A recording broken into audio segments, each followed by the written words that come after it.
चलिए बच्चों, आज हम लोग सॉल्यूशन एंड कॉलिगेटिव प्रॉपर्टीज का रिवीजन करेंगे। रिवीजन में हम लोग वो सारे कॉन्सेप्ट और थ्योरी कवर करेंगे जिसकी ज़रूरत बोर्ड एग्जाम के लिए, नीट एग्जाम के लिए एंड जेईई एग्जाम के लिए आपको होगी। यहाँ पे हम शॉर्ट नोट के फॉर्म में पॉइंट्स लिखे हैं। हम आप सारे पॉइंट्स को एक्सप्लेन करेंगे और जो थ्योरेटिकल पार्ट है, जितना आपको मेमोराइज रखना है उतना डिस्प्ले होगा।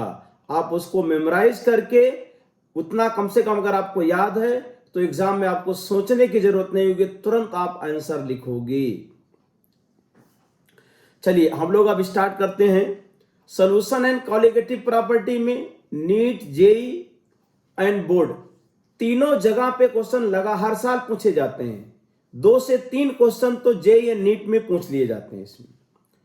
तो हम यहां पे स्टार्ट करते हैं। सबसे पहले कंसंट्रेशन टर्म्स की बात करते हैं।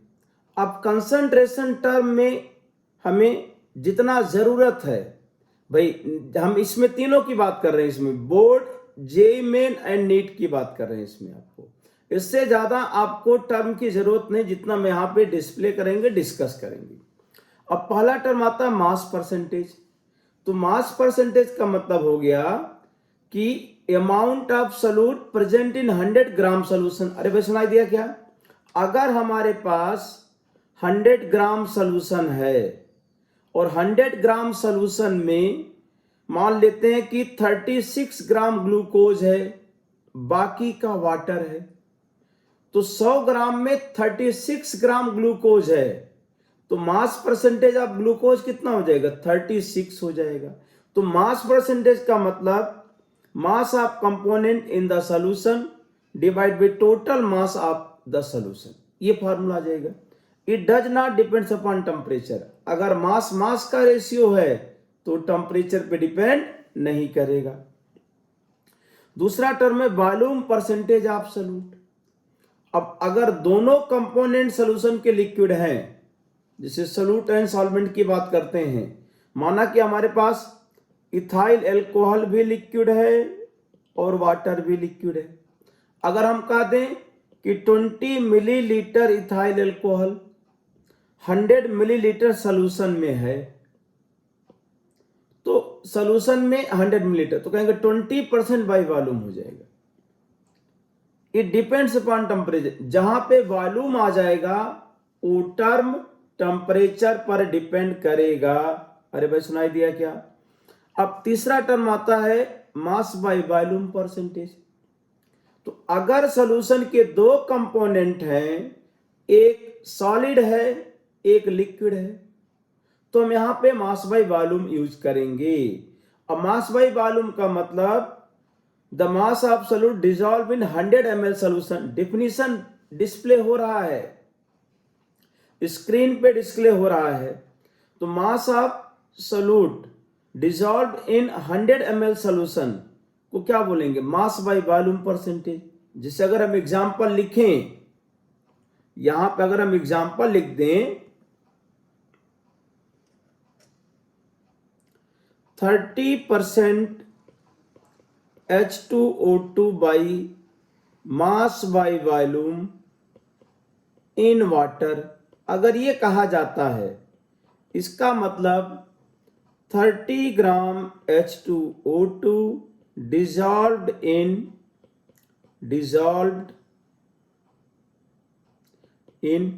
100 millilitre solution.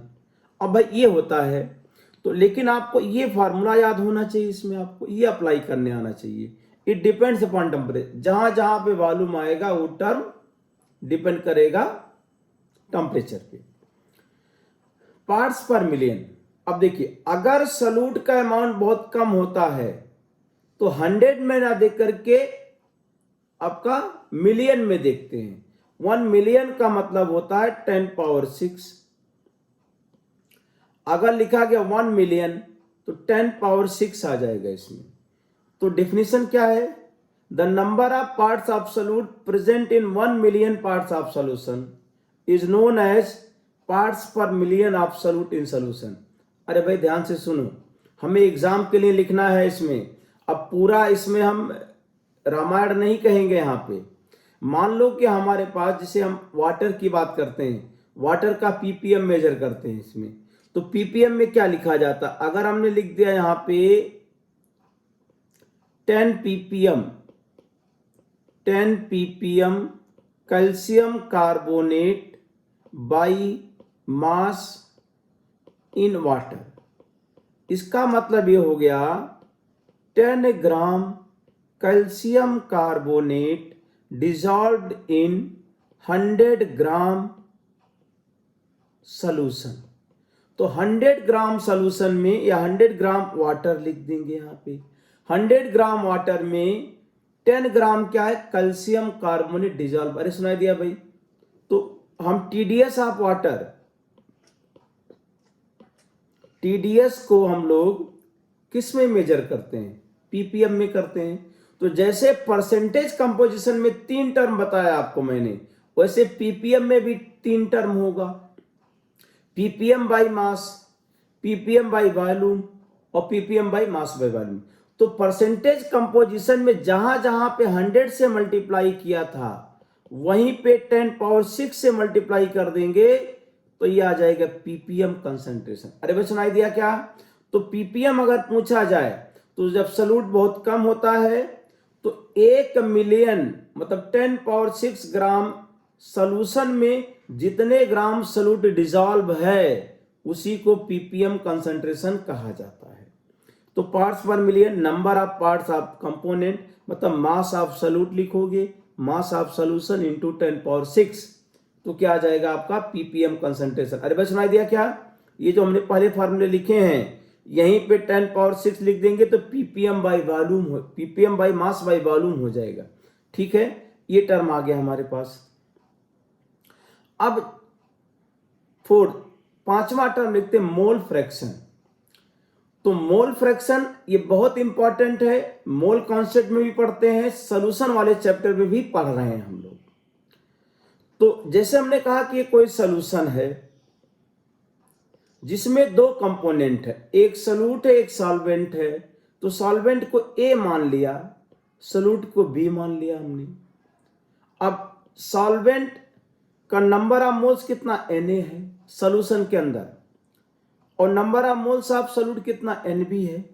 Mole fraction of solvent Xa, mole fraction of solute Xb। तो अब मोल फ्रैक्शन का बेसिक डेफिनेशन क्या है? Number of moles of component divide by total number of moles of solution. भाई याद रहना चाहिए फार्मूला। अब देखो, तो हम जनरली बाइनरी सॉल्यूशन पढ़ेंगे जिसमें 2 कंपोनेंट होते हैं, सॉल्यूट एंड सॉल्वेंट। तो अगर लिखना है मोल फ्रैक्शन ऑफ कंपोनेंट ए या फिर सॉल्वेंट, तो number of moles of solvent divide by total number of moles कर देंगे।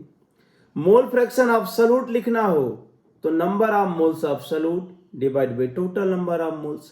तो ये करें कि मोल फ्रैक्शन का ये फार्मूला, तो डिफिनीशन के साथ साथ आप फार्मूला याद रखेंगे कि number of moles of solute पर मोल सॉल्यूशन को क्या बोलेंगे? मोल फ्रैक्शन बोल देंगे।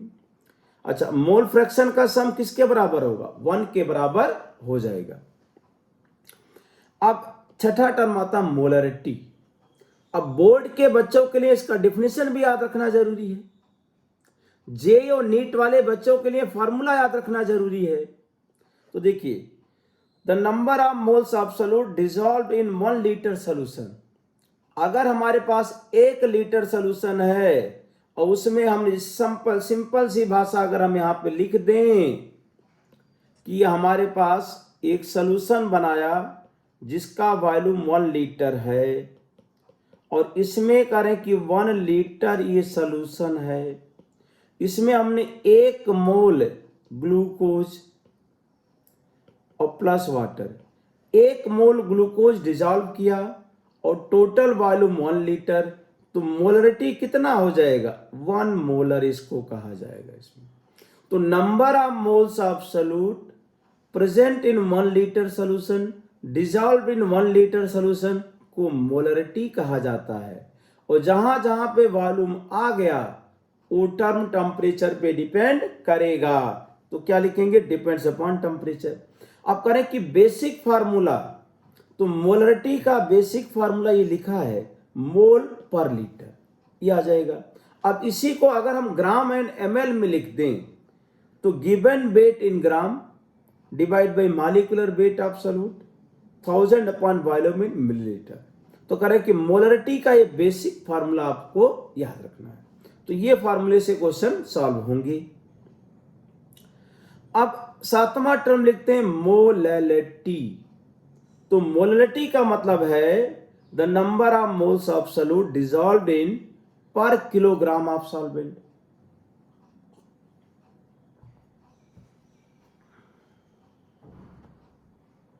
Number of moles of solute dissolve in per KG, मतलब आप देखो 1 लीटर सोल्यूशन में जितने मोल सॉल्यूट होता है उसको बोलते हैं मोलरिटी।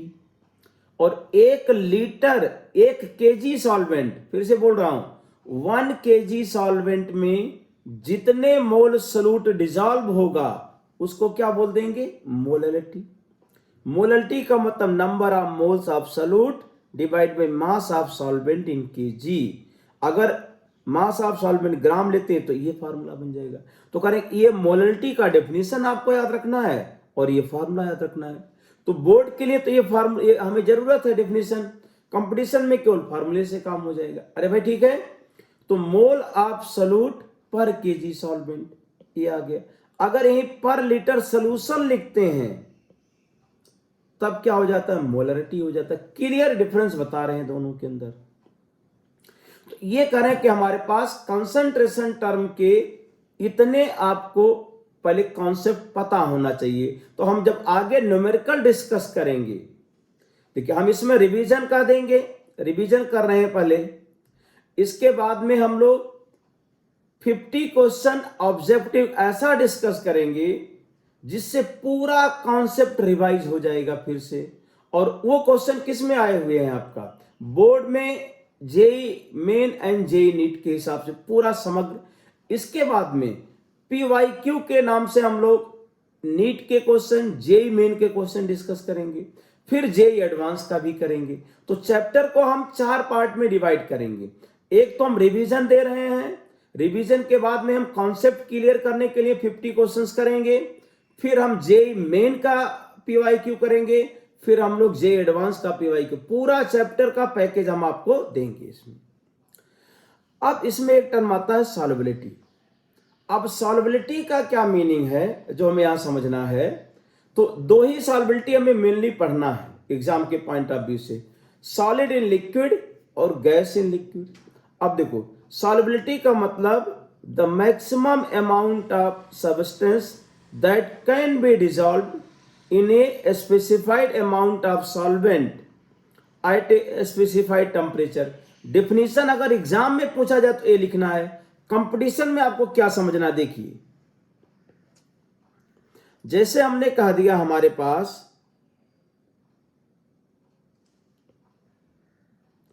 ये हमारे पास 1 लीटर 1 लीटर वाटर है, इसमें हमने मैक्सिमम 6.1 मोल NaCl डिसॉल्व कर दिया। तो NaCl आप ऐड करते जाओ, मैक्सिमम कितना 6.1, इससे ज्यादा नहीं डिसॉल्व हो सकता, इसमें इससे ज्यादा नहीं घुल सकता eight particular temperature 25 degree Celsius मान लीजिए इसमें।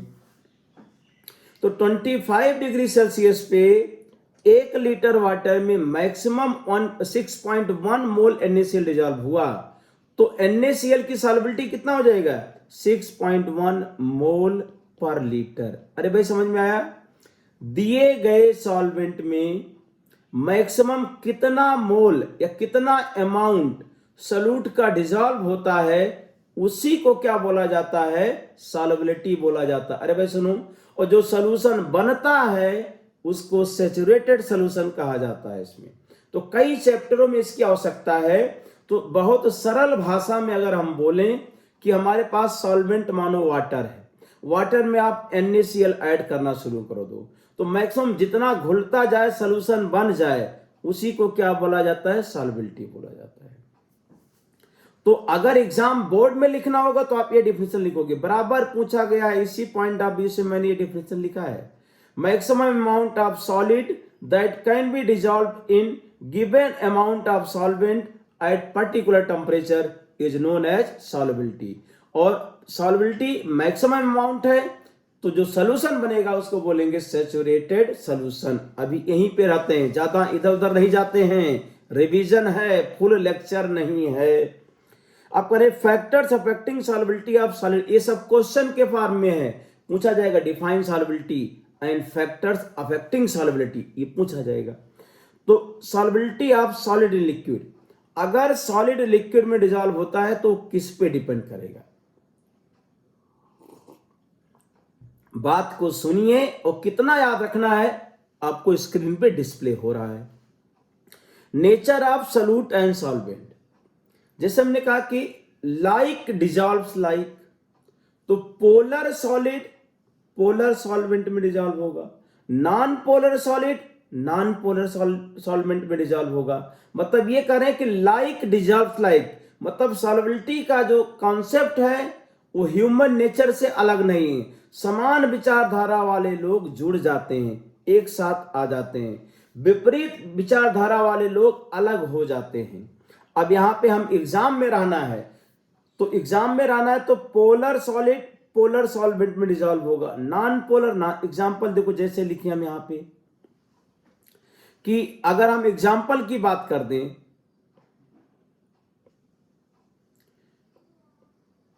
अगर हमारे पास NaCl है तो NaCl dissolves in NaCl dissolves in water, क्योंकि ये पोलर सॉल्वेंट है और आयनिक कंपाउंड है। और जबकि हम ऐसा लिख देंगे NaCl does not dissolves in NaCl in benzene, NaCl does not dissolves in benzene, ये बेंजीन में डिसॉल्व नहीं होगा क्योंकि बेंजीन क्या है? नॉन पोलर है। अगर हम सल्फर की बात कर लें तो सल्फर डिसॉल्व्स इन बेंजीन, क्योंकि सल्फर भी नॉन पोलर, बेंजीन भी नॉन पोलर, तो सल्फर बेंजीन में डिसॉल्व हो जाएगा, जबकि सल्फर इनसॉल्युबल इन वाटर में डिसॉल्व नहीं होगा। तो solubility of solid in liquid, nature of solid and liquid, मतलब nature of solute and nature of solvent पे डिपेंड करेगा। इतना कम से कम आपको याद रहेगा, एग्जाम में लिख दोगे, नंबर मिलेगा आपको इसमें, या कंपटीशन में स्टेटमेंट के फॉर्म में आएगा। तो depends upon nature of solute and solvent, पहला पॉइंट याद रखेंगे। दूसरा है टेम्परेचर। भाई अगर सॉलिड को वाटर में डिसॉल्व करें तो प्रोसेस या तो एंडोथर्मिक होगा या एक्सोथर्मिक। अरे भाई ध्यान से सुनो, जैसे हम कहते हैं कि अगर हमने शुगर को वाटर में डिसॉल्व किया,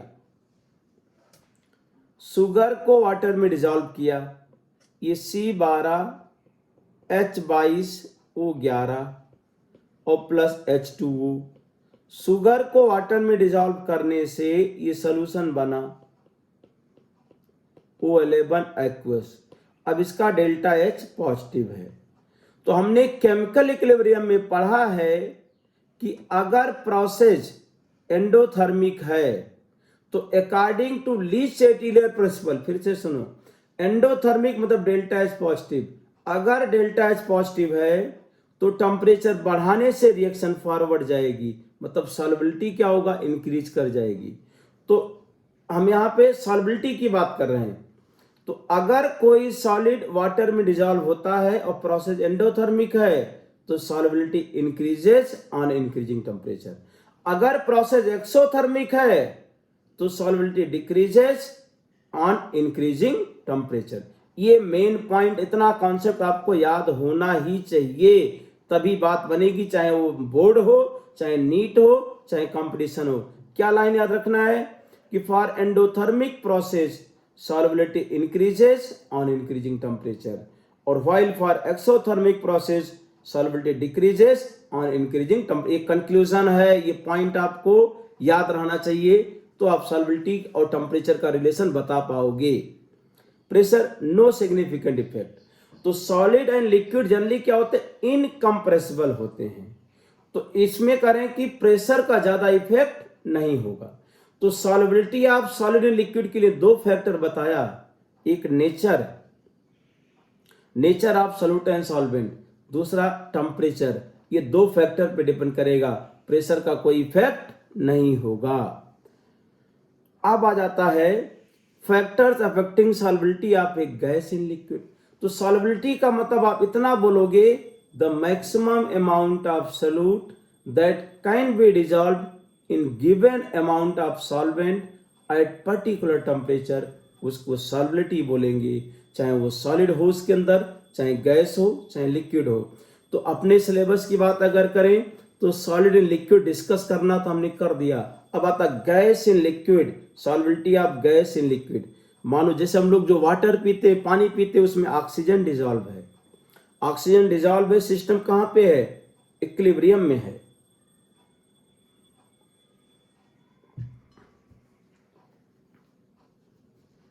factors affecting solubility of gas in liquid. तो देखिए, जैसे अगर हम बात करें यहां पे फैक्टर्स की बात कर रहे हैं कि मान लो ये वाटर है,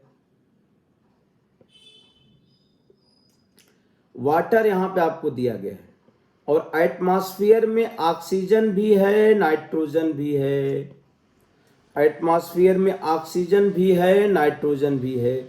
यहाँ पे ऑक्सीजन के मॉलिक्यूल हैं गैस फेज में, ऑक्सीजन है और नाइट्रोजन भी है, नाइट्रोजन के मॉलिक्यूल हैं।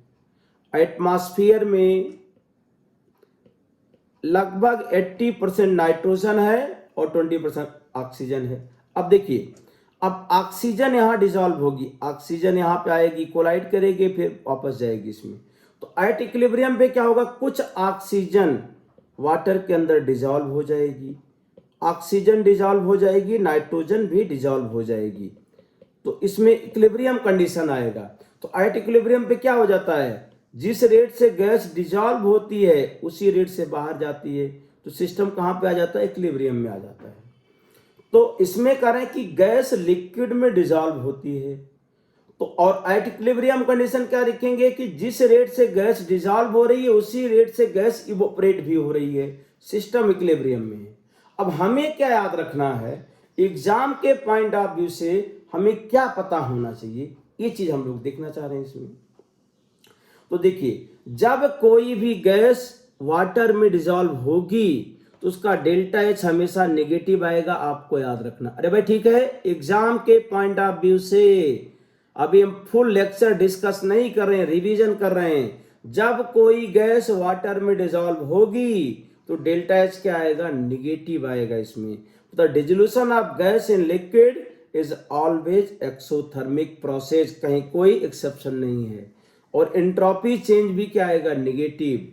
जब कोई गैस वाटर में डिसॉल्व होगी तो गैस एंड लिक्विड मिलके क्या बनाएगा, लिक्विड।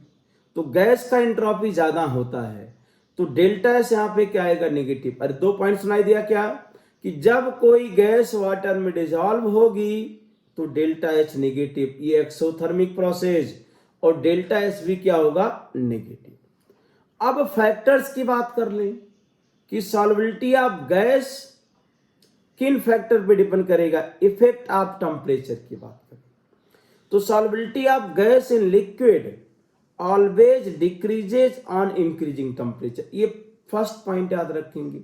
अगर आप टेम्परेचर बढ़ाओगे तो solubility of gas in liquid क्या होगा, डिक्रीज करेगा। यही ली चैटेलियर प्रिंसिपल कहता है कि अगर प्रोसेस एक्सोथर्मिक है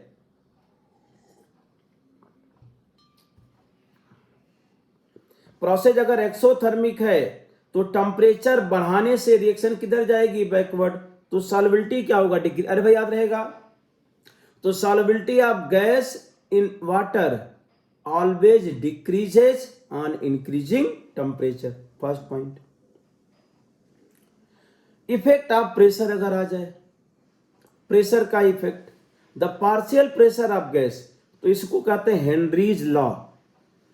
हम लोग इस चैप्टर में राउल्ट्स लॉ भी पढ़ेंगे, हेनरीज लॉ। तो हेनरीज लॉ का मतलब यह है, जैसे ये हमारे पास सॉल्यूशन दिया गया था, इसमें ऑक्सीजन डिजॉल्व है, नाइट्रोजन भी डिजॉल्व है, तो ये कहते हैं कि गैसियस मिक्सचर। अरे भाई ध्यान से सुनो, तो अगर ये गैसियस मिक्सचर है, हेनरीज ने केवल इतना ऑब्जर्व किया कि अगर यहां पे ऑक्सीजन का पार्शियल प्रेशर 0.2 एटीएम है और नाइट्रोजन का पार्शियल प्रेशर यहां पे 0.8 एटीएम है, तो अभी हम ऑक्सीजन की बात कर रहे हैं। तो हेनरीज ने कहा इफेक्ट ऑफ प्रेशर, तो पार्शियल प्रेशर, अगर गैसियस मिक्सचर में हम गैस का पार्शियल प्रेशर बढ़ाएंगे तो गैस का अमाउंट यहां पे बढ़ जाएगा। फिर से सुनो ध्यान से भाई, हेनरीज लॉ के हिसाब से when partial pressure of gas, जैसे एक ऑक्सीजन और नाइट्रोजन का मिक्सचर है, एक बार पार्शियल प्रेशर 0.2 है, तब सॉल्बिलिटी यहां पे x1 मान लो, लेकिन यहां पे पार्शियल प्रेशर क्या कर दें, 0.4 कर दें, और यहां पे सॉल्बिलिटी क्या हो जाएगा, x2 हो जाएगा, मतलब इंक्रीज कर जाएगा। इसी को बोला जाता है हेनरीज लॉ। बोर्ड में पूछा जाएगा तो ये आपको याद रखना भाई, इसमें बोर्ड में अगर पूछा जाएगा तो हेनरीज लॉ आपको ये definition, the partial pressure of gas in vapour phase directly proportional to mole fraction of gas in liquid solution. Exam में अगर आपको डिलीवर करना है तो ये लाइन याद होना ही चाहिए, आपको समझने का काम भी करना है, लेकिन मिनिमम आपको ये लाइन याद रखना है। तो पार्शियल प्रेशर ऑफ गैस, मैंने समझा दिया इसमें, directly proportional to mole fraction of gas in liquid solution. तो ये कह रहे हैं कि P directly proportional to X, P equal to KHX। ये फार्मूला, अगर आप डिफिनीशन नहीं लिख पा रहे हैं या लॉ आपको नहीं याद आ रहा है इसमें, तो फार्मूला याद आ जाना चाहिए।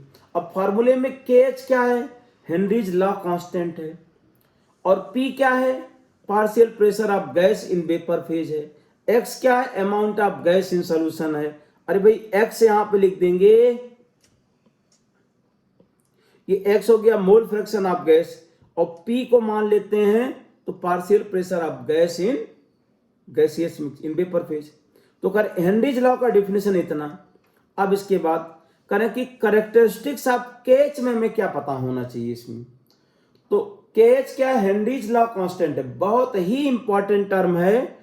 तो हेनरीज लॉ कांस्टेंट जो KH होता है, इसके बारे में आपको कितना याद रहना चाहिए, कितना आपके पास इंफॉर्मेशन होना चाहिए, तो आप नीट का क्वेश्चन, जेईई मेन का क्वेश्चन और बोर्ड का क्वेश्चन कर सकते हैं। बोर्ड में कैसा पूछा जाएगा कि rights to characteristics of KH। Exam में क्या है, नीट में कैसा पूछा जाएगा, KH की वैल्यू दी जाएगी, सॉल्बिलिटी का ऑर्डर पूछा जाएगा, या पूछा जाएगा कि कौन सी गैस ज्यादा डिजॉल्व होगी। तो यहां पे first point, KH increases on increasing temperature. तो Henry's law constant increases on increasing temperature. First point ए याद, समझने का काम आप बहुत बार कर चुके हैं, रिवीजन कर रहे हैं। तो Henry's law constant KH increases on increasing temperature. दूसरा पॉइंट याद रखेंगे, अगर गैस का KH ज्यादा है तो उस गैस की सॉल्बिलिटी कम होगी। तो solubility decreases on increasing value of KH। तो KH अगर इंक्रीज करेगा तो सॉल्बिलिटी डिक्रीज। दूसरा point, at same temperature different gases have different value. मतलब आप कह सकते हैं कि नेचर ऑफ गैस भी डिपेंड करेगा, KH depends upon nature of gas. Unit of KH क्या लिखना है, ATM bar newton per metre square. मतलब एनसीईआरटी की जो डिफिनीशन है उस पर आपको स्ट्रिक्ट रहना है, ये एनसीईआरटी की डिफिनीशन है। तो X का कोई यूनिट नहीं होता है, तो KH का यूनिट किसके बराबर हो जाएगा, प्रेशर के यूनिट के बराबर हो जाएगा। अब देखो, जैसे हमने कहा ऑक्सीजन है, तो ऑक्सीजन में 303 केल्विन पे KH कितना 46 दिया है, और 293 पे KH कितना दिया है 34। मतलब टेम्परेचर अगर बढ़ेगा तो KH बढ़ जाएगा, KH बढ़ जाएगा तो सॉल्बिलिटी घट जाएगी।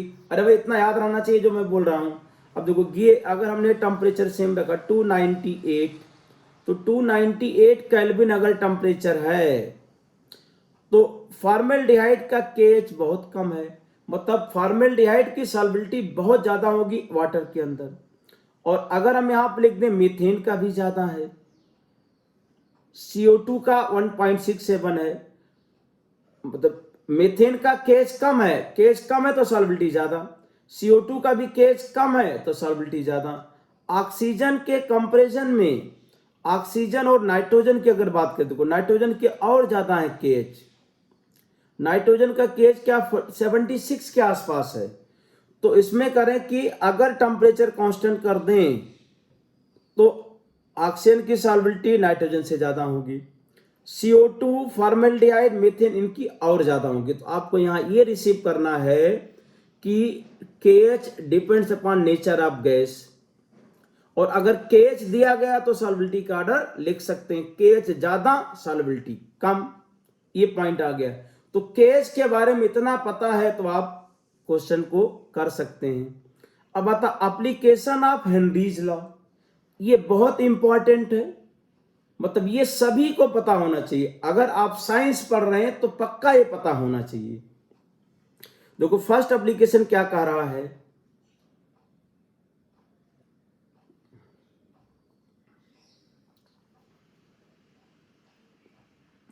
सॉफ्ट ड्रिंक या सोडा वाटर।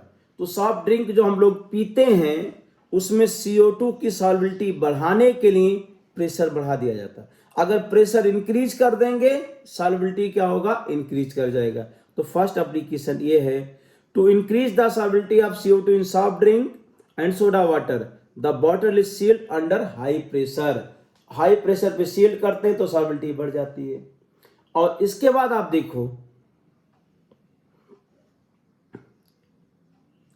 स्क्यूबा डाइवर्स की बात करें तो जब एक गोताखोर समुद्र में नीचे जाता है, ध्यान से सुनो बात को, एक गोताखोर समुद्र में नीचे जाता है तो प्रेशर बढ़ता है।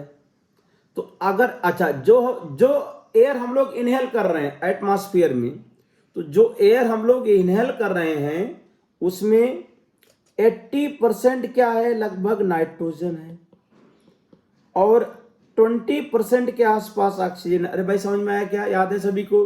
तो जो ऑक्सीजन एयर हम लोग ले रहे हैं, इनहेल कर रहे हैं, जो सांस ले रहे हैं, उसमें 20% ऑक्सीजन है, 80% नाइट्रोजन है। अगर यही ऑक्सीजन का मिक्सचर, यही एयर गोताखोर लेकर के समुद्र में नीचे जाएगा तो हाई प्रेशर पे नाइट्रोजन ब्लड एंड टिश्यूज में डिजॉल्व होगा। अरे सुनाई दिया क्या?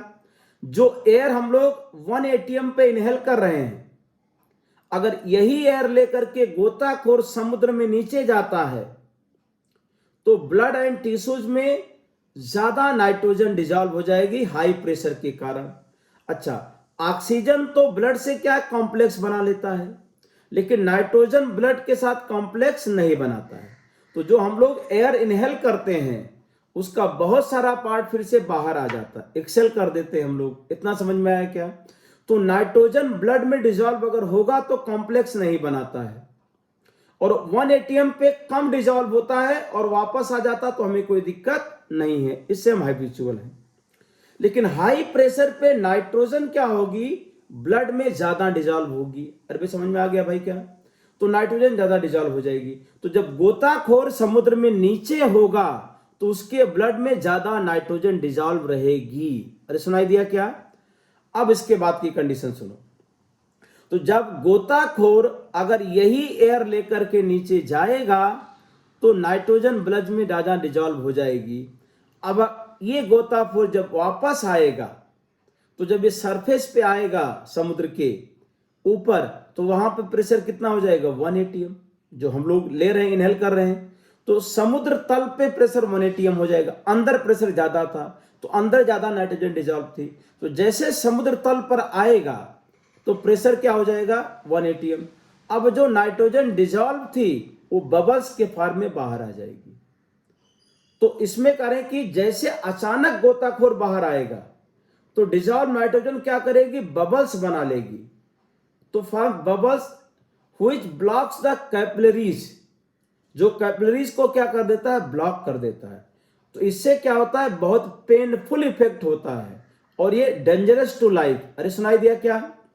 गोताखोर अचानक अगर वो ऊपर आ जाता है तो जो नाइट्रोजन डिजॉल्व थी वो बबल्स बनाती है, जो ब्लड में क्या होता है बबल्स बन जाते हैं, जिससे कैपिलरीज ब्लॉक बन जाती है, ब्लड का फ्लो बंद हो जाता है। ये एक बहुत पेनफुल इफेक्ट होता है, इससे जान भी जा सकती है, डेंजरस टू लाइफ।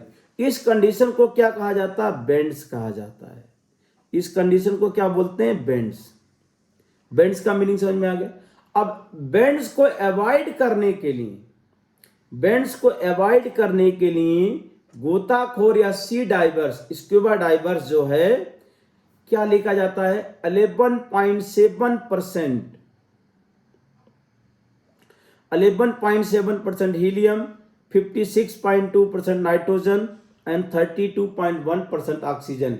ये मिक्सचर अगर गोताखोर लेकर जाएगा तो सॉल्बिलिटी क्या रहेगी? कम रहेगी नाइट्रोजन की, तो प्रॉब्लम नहीं होगी। अरे समझ में आ गया। तीसरा है एप्लीकेशन, हम तीसरे पॉइंट में आपको बताएंगे एनॉक्सिया। तो जो पहाड़ों पे लोग रहते हैं या क्लाइंबर्स जो होते हैं, जब ऊंचाई पे जाते हैं हम लोग तो एटमॉस्फेरिक प्रेशर कम होता है। अरे सुनाई दिया भाई?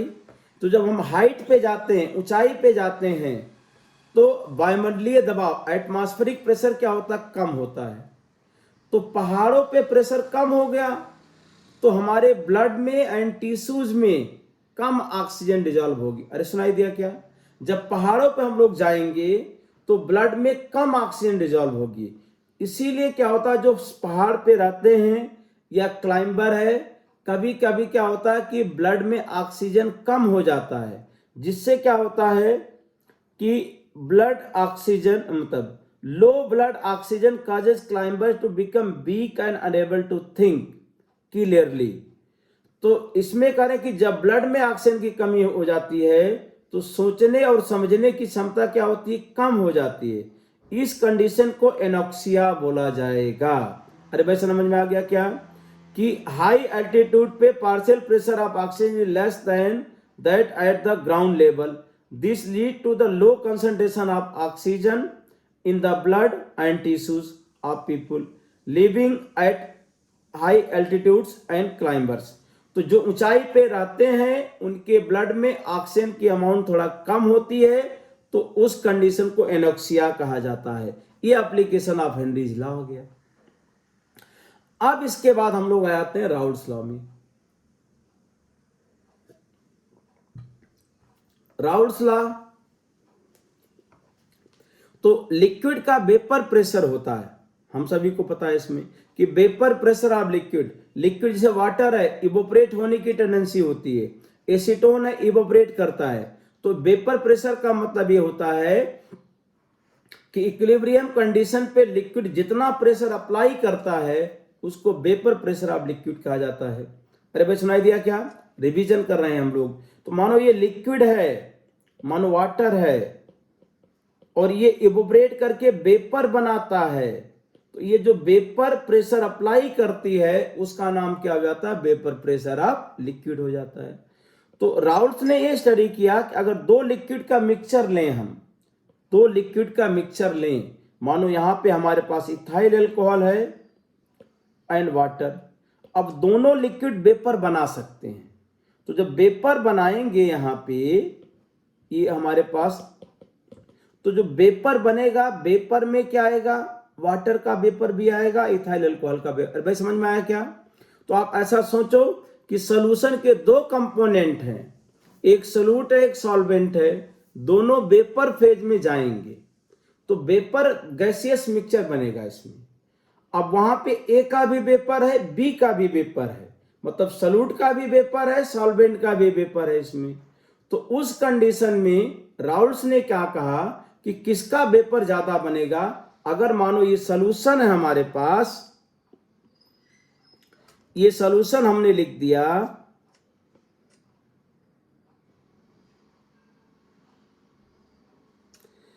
अब सॉल्यूशन में दो कंपोनेंट हैं, एक हमने मान लिया कि X1, X1 का मतलब सॉल्वेंट है, ये सॉल्वेंट का मोल फ्रैक्शन आ गया। टू कंपोनेंट को सॉल्यूट मान लिया। अब सॉल्यूट भी वेपराइज करेगा, और सॉल्वेंट भी वेपराइज करेगा। तो करें कि यहां पे सॉल्यूट का भी वेपर मिलेगा। ये X2 मान लेते हैं हम यहां पे, मतलब 2 का वेपर, ये सॉल्यूट का वेपर है, ऐसा लिख देते हैं एक बार। ये सॉल्यूट का वेपर और ये मानो सॉल्वेंट का वेपर है, ये सॉल्वेंट। तो अगर सॉल्यूशन में दो कंपोनेंट हैं, एक सॉल्वेंट है X1, मतलब 1 को सॉल्वेंट मान लिया और 2 को सॉल्यूट मान लिया इसमें, और दोनों वोलाटाइल हैं, दोनों वेपराइज हो सकते हैं, तो हम लोग पढ़ते हैं कि Raoult's law, vapour pressure of liquid liquid solution, दो लिक्विड का मिक्सचर है, इसका वेपर प्रेशर कितना होगा ये हम लोगों को समझना है यहाँ पे। अरे भाई याद आ गया। तो वेपर प्रेशर का मतलब कि लिक्विड जब वेपर में जाता है तो जो प्रेशर अप्लाई करता है वो वेपर प्रेशर। अब ये सॉल्यूशन है दो लिक्विड का, दोनों वेपराइज हो सकते हैं। तो राउल्स ने क्या कहा उसको हम लोग सुनते हैं, और हमें एग्जाम के पॉइंट से ये लाइन याद रखना है। The partial vapour pressure of each component of solution is directly proportional to its mole fraction in solution. अगर एग्जाम में पूछा जाता है define Raoult's law for liquid liquid solution, तुरंत आपको ये डेफिनेशन लिखनी है और ये फार्मूला, आपको मार्क्स मिलेंगे यहाँ पे। The partial vapour pressure of each component, मतलब आप ऐसे याद रखो कि partial pressure of component directly proportional to mole fraction of component in solution. अब सॉल्यूशन के दो कंपोनेंट है, 1 का मतलब सॉल्वेंट और 2 का मतलब सॉल्यूट। ये एनसीईआरटी में नोटेशन दिया गया है, सॉल्वेंट को हम ए भी लिखेंगे और सॉल्यूट को बी भी लिख सकते हैं। तो अब राउल्स के नेम के अनुसार क्या लिख दें,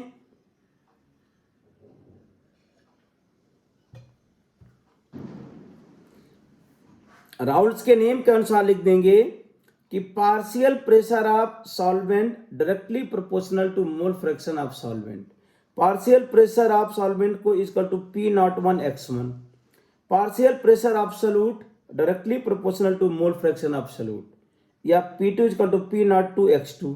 अब ये सारे टर्म का मीनिंग है यहाँ पे लिखा है, और total vapour pressure of solution क्या करेंगे, दोनों को ऐड कर देंगे। तो ये formula P equal to P01 X1 plus P02 X2, ये आपको राउल्स लॉ, अगर आपको डेफिनेशन एग्जाम में नहीं याद आ रही तो ये लिख देना है आपको, ये फार्मूला हमें याद रहना चाहिए। P equal to P01 X1 plus P02 X2। अब यहाँ पे सारे टर्म का मीनिंग लिखा है। P01 का मतलब vapour pressure of pure component 1, pure solvent लिख दीजिए। P02 vapour pressure of pure solute लिख देंगे। P1 का मतलब vapour pressure of solvent in solution, vapour pressure of solute in solution, मतलब जो सॉल्यूट सॉल्यूशन में उसका वेपर प्रेशर P2 है। X1 mole fraction of solvent in solution, X2 mole fraction of solute in solution. अब इसके बाद graph देखते हैं। तो y equal to mx plus C, अगर P equal to P01 X1 plus P02 X2, ये हमारे पास इक्वेशन है, तो इसका ग्राफ ये लाइन है, इसमें ये लाइन बताता है, देखिए मोल फ्रैक्शन, ये मान लो कि हमारे पास सॉल्वेंट अगर 1 है तो सॉल्यूट 0, तो सॉल्यूट जब 0 होगा तो वेपर प्रेशर क्या हो जाएगा, P01 के बराबर, और जब सॉल्वेंट 0 हो जाएगा, प्योर सॉल्यूट है तो P02। तो राउल्स लॉ में total vapour pressure of solution P01 और P02 के बीच में लाई करता। ये ग्राफ आपको बनाने आना चाहिए, एग्जाम में बोर्ड के लिए तो बहुत ही इंपॉर्टेंट है, पूछा जाएगा। तो आपको ये रिलेशन आपको यहाँ पे लिख देना है कि P01 X1 plus P02 X2, ये आपके पास फार्मूला, और यहाँ पे ये ग्राफ, ये लाइन क्या बताता है, पार्शियल प्रेशर ऑफ सॉल्यूट की लाइन है, ये पार्शियल प्रेशर ऑफ सॉल्वेंट की है।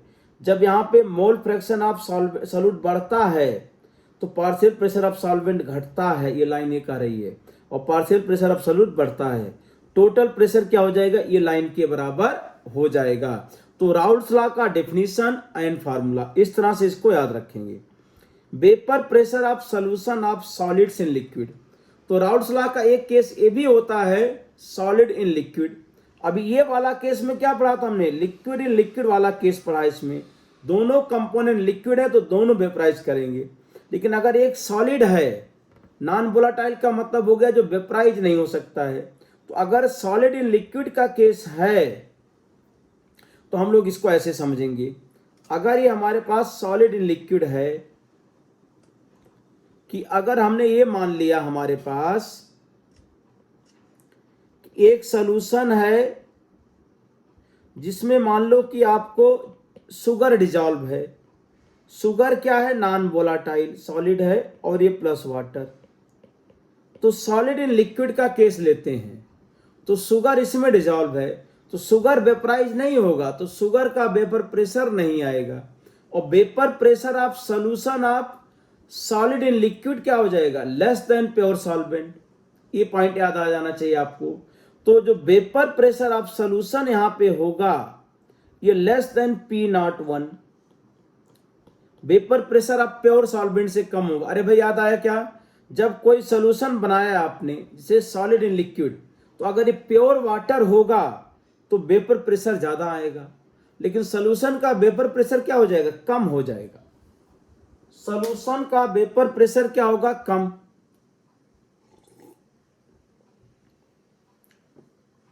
तो जब इसमें हम कह रहे हैं कि vapour pressure of solvent in solution, vapour pressure of solvent in solution containing non-volatile solute is directly proportional to more fraction of solvent in solution।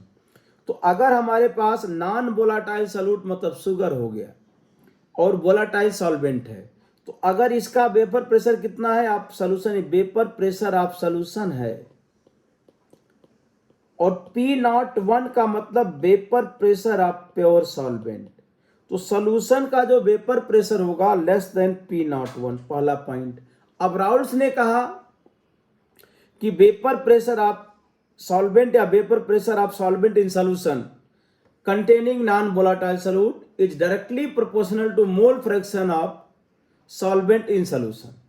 तो यहां पे सॉल्यूशन में हमने कहा दो कंपोनेंट हैं, सॉल्वेंट का मोल फ्रैक्शन x1 है, सॉल्यूट का x2 है। तो यहां पे लिख देना है कि vapour pressure of solution directly proportional to mole fraction of solvent in solution P01 x1। अब यहां पे भी मीनिंग क्लियर है। P1 का मतलब vapour pressure of solvent in solution है, P01 का मतलब vapour pressure of pure solvent है, x1 का मतलब मोल fraction of solvent in solution. तो राउल्स लॉ अगर लिक्विड लिक्विड पूछा जाए तो पहले वाला लिखना है, सॉलिड इन लिक्विड पूछा जाए तो ये वाला लिख देना है। अब देखो इसमें इसका ग्राफ, ये लाइन बनी हुई है, ये मोल फ्रैक्शन ऑफ सॉल्वेंट लिखेंगे, इधर वेपर प्रेशर लिखेंगे। तो मोल फ्रैक्शन ऑफ सॉल्वेंट जब 0 होगा तो vapour pressure 0, mole fraction of solvent बढ़ेगा वेपर प्रेशर बढ़ेगा। प्योर सॉल्वेंट का क्या हो जाएगा, मैक्सिमम P01 आ जाएगा। तो करें राउल्स लॉ के दोनों डिफिनेशन आपको याद रखना है, दोनों फार्मूले। तो बोर्ड हो कंपटीशन हो दोनों जगह इसकी बिना इसके काम नहीं चल सकता इस चैप्टर के अंदर। अब आता है Raoult's law as a special case of Henry's law. ये बहुत इंपॉर्टेंट है, मतलब ये कॉन्सेप्ट क्लियर होना चाहिए सभी का। Raoult's law as a special case of Henry's law. तो राउल्स लॉ में हमने क्या पढ़ा कि वेपर प्रेशर ऑफ सॉल्वेंट या component directly proportional to mole fraction of solvent in solution, और ये कांस्टेंट आ गया। हेनरीज में क्या पढ़ा कि vapour partial pressure in vapour phase directly proportional to mole fraction in solution. अरे भाई ऑक्सीजन का प्रेशर ज्यादा होगा तो ऑक्सीजन ज्यादा डिसॉल्व होगी वाटर के अंदर, मतलब ऊपर प्रेशर ज्यादा तो सॉल्यूशन के अंदर क्या हो जाएगा, अगर प्रेशर ज्यादा है तो सॉल्यूशन के अंदर सॉल्युबिलिटी ज्यादा हो जाएगी। अब दोनों ही केस में देखो क्या है, ये P1 directly proportional to x1, ये भी P1 directly proportional to x1। क्या चेंज हो रहा है, in both laws the partial pressure of the volatile component or gas is directly proportional to its mole fraction. मतलब partial pressure in vapour phase directly proportional to mole fraction in solution, ये दोनों में common है। अरे सुनाई दिया क्या कि partial pressure in vapour phase directly proportional to mole fraction in solution, चाहे वो गैस हो चाहे लिक्विड है, तो दोनों में डिफरेंस क्या आ रहा है, only the proportionality constant KH differs from P01। Thus Raoult's law becomes a special case of Henry's law in which KH becomes equal to P01। अगर KH P01 हो गया तो वही क्या हो जाएगा, स्पेशल राउल्ट्स लॉ बन जाएगा। तो हेनरीज लॉ का एक स्पेशल केस क्या, राउल्ट्स लॉ। इतना आपको याद है, ये याद होना चाहिए एग्जाम में लिखने के लिए, बराबर पूछा जाता है। अब इसके बाद आ जाता है हमारे पास आइडियल सॉल्यूशन। तो आइडियल सॉल्यूशन के आगे से हम लोग जो है लेक्चर 2 में कवर करेंगे।